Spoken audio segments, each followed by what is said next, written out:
What is up, everybody? It's Gui Costin, founder of Dakota. Welcome to a special edition of Insights on Go-to-Market Strategies. I'm joined by Paul Das, CEO, founder of ProFundCom. Paul, welcome. Thank you for having me. Great to have you here. So, Paul is the founder and managing director of ProFundCom. Starting the business in 2003, Paul wanted to fulfill the vision to provide digital engagement analytics that would directly benefit sales and marketing processes in financial institutions. This has led to ProFundCom focusing on helping the financial services industry use digital marketing to raise AUM. 20 years later, Paul and his team have successfully built a leading digital marketing platform for finance, which integrates all elements of digital activity, email, web, and social media into one place. Paul remains extremely hands-on, leading the product and client teams, and is also responsible for setting and managing company strategy with the executive board. Paul has an excellent pedigree in software, having worked at AT&T, Microsoft, and Apple in the UK and the US. He holds a first-class degree in electric systems engineering from Kensington University, where he also won the Cadence Design Prize for his final year project. One of the number one things that I think we're hearing continuously in the marketplace is everything about lead gen. Yeah. Investment management's looking to raise money. How do you generate leads? So maybe you could give us a little background on your firm, how you founded it, how you guys serve the community right now. Sure. Thanks, Guy. Well, 20 odd years ago, right? I was working in a fund, and the challenge was, how do we raise money? And today, we ran a survey recently, and the survey said 90% of respondents said their number one concern was go-to-market strategies and lead generation. And I say with 90%, it's 100%, you're just 10% are liars, right? And I think this is the perennial problem. So the company was founded is on the basis is that, right, you're collecting data. You've got contact data, email data, website data, social, all these data points. How can a fund manager take that data, put it into a system, and then deliver to the sales team actionable insights on that data? So things like, which of your investors are not engaging with anything you're sending them? Okay. Yeah. Who are the people in your universe that have not engaged with you for the last 6 months, but are suddenly reading some of your content, right? Things like, who are the people that are most active on reading fact sheets, reading your quarterly letters, that are downloading content from your website, but your sales team hasn't even spoken to them yet. And finally, something like, which of your investors, existing investors, are engaging in content about funds and products that they're not invested in, right? And this is where we kind of went away from who's opening an email, who's clicking on a download, to actually creating these actionable insights. And where the product kind of evolves to is something which makes a salesperson's dials that much more effective, right? So if a salesperson is dialing 20 a day, in your case, that's probably 2 less, right? So let's go with 60 or 80, whatever that number is. If you can make those dials 20% more efficient, essentially for every 5 salesperson, you've gained 1, right? And essentially it is part of that go-to-market strategy. Now, I think that the challenge is that a lot of managers we talk to will say things like, well, our go-to-market strategy is our website, and wonder, and they build a great website, Guy, and spend all this money on designers who only want to show you how great their design is, but with no real insights into an investor's journey through. So how many different types of content would one of your clients create, where then you're able to track how those prospects are engaging with that content? So we can track things like emails, we can track social engagement, we can track visits to the website, downloads to the website, engagement with video, so whether you're on Vimeo or whatever video platform you're using, Asset TV, Bright Talk, and the like, investor portals, whether you are on a webinar. And you're able to tell your clients exactly sort of who's coming, and then that allows them to follow up. Absolutely. With those specific people. 100%. And that's what we do. And I use the word AI, but it sits behind an AI engine that surfaces this information. Right. Now, the challenge is with whatever you use, whether it's AI or lists, if the data is bad, the data is bad. Right. Right. And this is the challenge that people come across all the time. Absolutely. So at the end of the day, your platform allows people, because everyone's creating content. For sure. Right. Let's just assume everyone's creating a certain level of content between the lines of, let's say 6 to 8 pieces a quarter. Could be videos, could be fact sheets, could be presentation decks, website, social media, et cetera. You're able to allow them to see exactly who's engaging with that content. The salespeople then can get that information, follow up, see who's engaging, and then not missing any leads. So you say you're not lead gen, and that's one of the biggest issues that people have, but really you are creating leads through interaction with content. For sure. Yeah. Yeah. We're surfacing behaviors that need to be acted on. Yeah. So if an investor's not engaging with you, you need to make a phone call. Right, but what you're getting at is that if you look at all the firms that aren't using your platform, let's just talk about that. Because the ones that are getting these actionable leads to then follow up because they know who's engaging with what content. Yeah. And it would also inform them to maybe create more of that same content or different version of that content because they're engaging more with that, right? Yeah. So you can see what's topical, you can do more of that. So it actually leads into your content strategy, right? How you're creating content. Absolutely. Right? But for the firms that are basically just wasting opportunities because they're creating all this content and they do not know who is engaging with it, which is the real loss. Oh, absolutely. And ultimately, it's that perennial question. I know half my marketing budget's effective. I just don't know which half. Yeah. And that's what we're trying to solve with our product. Now, I think going on to what you just said is that wasting money on marketing is, marketing essentially has kind of 5 steps to it. It's about, creating your narrative, what is your fund all about? It's creating brand awareness. It's then doing the demand generation, which kind of feeds into, creating content, distributing that, and then analyzing that data, and then from that feeding the funnel, and then hopefully getting investment out of that. Right. But when people just start with, I've built a website, they haven't really done the heavy lifting that goes around, creating, your fund narrative, your brand awareness, and your demand gen.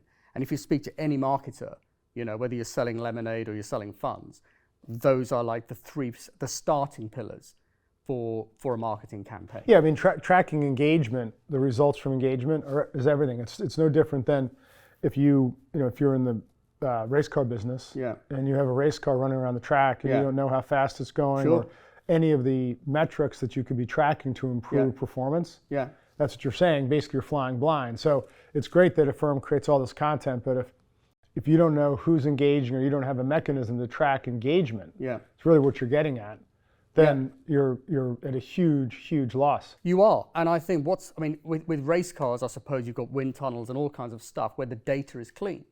Now, the trouble with the internet as it stands today, there's so much bot traffic that's out there, so much fake traffic, that a lot of firms, from the biggest that we know to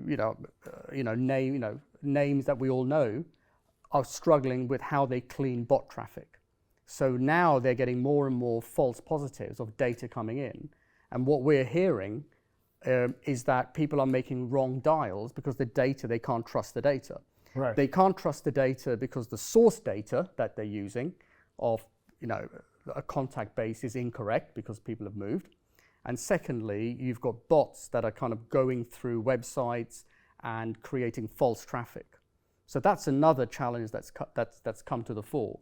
And we've spent a lot of time actually building in true AI to actually work out which traffic is coming in is actually real human traffic and which is bot traffic. So there's another layer of inefficiency that people don't really talk about. And if you go on to, speak to our competitors, it's something they don't really talk about. And when they're challenged about it, they just kind of say, well, that's kind of how it is. So let's talk about the best firms that you work with that are able to drive engagement to the content they create. What are some of the things they're doing from an outbound perspective that are then driving back engagement to fact sheets, to presentation decks, to websites, to social media? It's boring, Gui. It's A to B testing. It's nothing more sophisticated than that. Or are they sending out invitations to a webinar? Are they sending out quarterly performance? Marketing, marketing automation. Okay. Marketing. If you get your marketing automation right, you do two things. You are creating useful content based on someone's behaviors, and I'll give you an example in a minute. Yeah. And at the second time, you're not having to spend time at your desk sending out another wave of emails. Right. And a really, really good example is when you're running events. So most people will send a save the date, and then they'll send the invitation, then they'll send a reminder, and hope that people show up to the event. And I don't know whether you know the terror of actually sitting in an empty room wondering, is someone going to show up? Yeah, sure. So what we've kind of built out is, and the clients that use this find 20, 30% better uptake in their events, is they do the save the date email, and they work out who's actually opened that email and who hasn't. So if somebody's opened the email, they say, right, we'll send them the invitation. If somebody hasn't opened save the date, they decide, is this a person worth calling, or is it worth just sending them the invite anyway? So immediately the workflow starts. Will you track the email metrics for your Oh, clients? absolutely, absolutely. Great. So that's another big component to this, is tracking who's opening what's being opened, what the subject line is, doing all the A/B testing, as you're saying. Absolutely. And then once they get the invite, we can then track, did they open the email and click on the invitation to put their name in, or did they just open the email and not fill the form out? So the fascinating thing about this, Paul, to me, and the audience really needs to know this, is that people are creating all this content. Yeah. Right? And without a mechanism like ProFundCom, without that mechanism, okay, you really are flying blind, you're driving blind in terms of knowing anything that's going on with engagement of the content, but you're still creating the same content everyone else is. You just have one group who's using you and using those tools to get results, to then make changes, whether it's to the invitation, whether it's to save the date, to invite them, all of that, and then others that just aren't. No. It's funny, it's almost like you could think of the old school commercials where, it's the quicker picker upper, you know what I mean? Where it's like one time it's picking it up, the other side it's not, right? So you have this, the mess is gone, here there's still the mess. And if people aren't using a product like yours, right, but the irony to me is they're still doing all the same work that everyone else is, they're just not getting the feedback. No, they're not. And in many ways, it's less work to build the automation, because once you've built it once, you can just keep reusing it. Right. Okay. But and then Guy, you get into the world of behaviors where people are just willfully blind to just keep doing the same thing on a regular basis. Yes, but I really want to make the distinction, and I want to have some fun with this. Yeah. Whether this is good for the creative business of making movies or not, I don't know. Right. But top 10 movies of the year were all sequels. Right. Okay. Today, do you want to be Netflix or do you want to be MGM? Right. Right. So Netflix has so much data that they act on. They're creating all these shows, and they have a really high hit ratio on their shows because they're giving the audience what they want. Now, it might not be critically acclaimed, but they're giving the customer what they want because they have so much data. Yeah. Whereas how many movies have we watched over the course of our lifetimes? Over 50 years, for me, I'm 57, you watch all these movies, and 90% are kind of flops. Yeah. Or a lot of are very, very average, and there's a handful that are really, really good. True. And it always amazed me they could spend $200 million and have a flop, whereas Netflix just doesn't do that. It's the same thing that you're saying, is that if you have the data, right, and you're doing it, but you're tracking the engagement and who's getting into different, whether it could be a special one-off piece that an investment firm does, and people really engage with that informs them. It's like, all right, let's do more of this. People really like this, or we did this one event, and the title of this event is, XYZ, and they really interact with that. Versus the prior quarter we did ABC, right? So you're able to give them all of this data, that they can then act on and continuously improve the creation of their content, right? To bring people in to then create leads to follow up. Absolutely, but there's another part to this, because obviously the narrative is, because something got the most downloads or something got the most likes, that is the one that's going to move the needle in our fund. But actually there's another layer that sits on top of that. is, are the people that are engaging with this content, are they our ideal investor? Right. Or are they somebody downloading for research? Or is it somebody just downloading because they like our brand? That can happen. Yeah, you see? Right. So there is kind of two parts to this. And the guys that are getting a lot of success are people who really understood the persona of their investor. And and that's what they get with your data, by the way, is they're able to take that information and say, right, we've got a lot of engagement on this topic, but it turns out that people we're really targeting seem to, whilst this is not a mainstream report we've generated, but there seems to be a lot of engagement on here. Okay, suddenly you're looking at the data in a slightly different way. It's through the lens of somebody who's going to put some money down at some point. Yeah. And that's the nature. This is, I think, where people get it slightly wrong, is they look at the kind of B2C model when they're measuring, digital analytics, downloads, open, reads, and stuff like that. But ultimately, what we're in, helping our clients do, is a long tail sales cycle, right? And so we're actually kind of realizing that that has a slightly different way of looking at metrics. Its understanding is that not only is this content working, is it working for the people who we know will give us an investment at some point? Yeah, so you've created what I would consider to be the ultimate targeted marketing machine. Yeah. Right, because you got to be able to track what the car's doing.